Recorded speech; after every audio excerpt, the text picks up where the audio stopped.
نحمده ونصلي على رسوله الكريم اما بعد.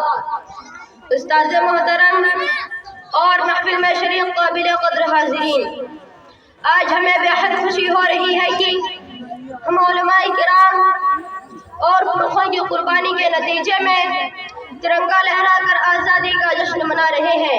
بزرگان محترم، ہندوستان کی سرزمین پر مغل بادشاہوں نے نہایت انصاف کے ساتھ سینکڑوں برس حکومت کی ہے، لیکن ایک وقت وہ بھی آیا کہ تن کے گورے من کے کالے انگریزوں نے ایسٹ انڈیا کمپنی قائم کرنے کے بہانے سے ہندوستان کی سرزمین پر قبضہ کر کے اور ہندوستانیوں پر ظلم و ستم اور ناانصافی کا بازار گرم کیا اور اس ملک کے باشندوں کا جینا حرام کر دیا. ایسے وقت میں انگریزوں کے خلاف سب سے پہلے فتویٰ دینے والے شخص شاہ عبد العزیز محدث دہلوی رحمۃ اللہ علیہ تھے. ان کے فتوے کے اثر سے پورے ہندوستان کے چپے میں جذبہ جہاد پیدا ہوا. اس فتوے کے بعد تحریک ریشم رومال چلایا گیا، تحریک بالا کوٹ چلایا گیا، ہندوستان چھوڑو تحریک چلی، شاملی کا جہاد ہوا اور اس جہاد آزادی میں سینکڑوں علماء کرام کو پھانسی دی گئی. ہزاروں مجاہدین آزادی نے پھانسی کے پھندے چومے اور ہمارے آباء و اجداد اور ہمارے پرخوں نے اپنے بچوں کو یتیم کیا، عورتوں کو بیوہ کیا، جیل کی کال کوٹری کو آباد کیا، انگریز فوج کی گولیوں کا سامنا کیا، تب جا کر ہمارا یہ ملک آزاد ہوا. ان مجاہدین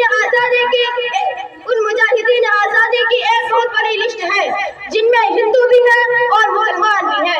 اس ملک کی آزادی میں سب نے مل کر قربانیاں دی ہیں. چنانچہ ایک وقت وہ بھی آیا کہ ہندو اور مسلم دونوں نے مل کر ایک ہی پلیٹ میں کھانا کھایا اور ملکی اتحاد و اتفاق کا مظاہرہ کیا. انگریزوں نے جب ہندو مسلم اتحاد کو دیکھا تو اس نے محسوس کیا کہ اب ہم اس ملک میں حکومت نہیں کر سکتے. ہندوستان کے تمام مذہب کے لوگوں نے جب متحد ہو کر انگریزوں کے خلاف جب جہاد کیا اور قربانیاں پیش کی تو یہ ظالم انگریز سات سمندر پار بھاگنے پر مجبور ہو گئے. آج ہمیں اپنے دیش کو بچانے کے لیے اور اس ملک کی حفاظت کے لیے اسی اتحاد و اتفاق اور پیار اور محبت کی ضرورت ہے. یہی اس ملک کی سب سے بڑی خوبصورتی اور طاقت ہے.